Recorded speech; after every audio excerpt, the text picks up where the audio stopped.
Hi, my name is Chris Horton, and I'm at the MarineMax in Fort Walton Beach. Today we're on a 2013 27-foot Sailfish.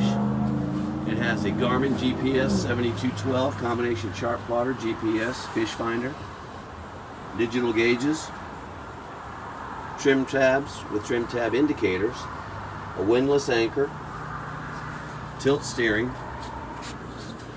Moving forward, it's got the removable bow table,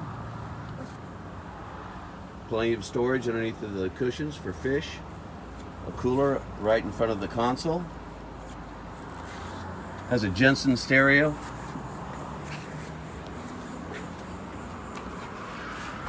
here's your leaning post. It also has the isinglass for the front windshield, a back seat that lowers to give you plenty of fishing room in the cockpit, a walk-through transom, and twin 150 Yamahas. Bait station.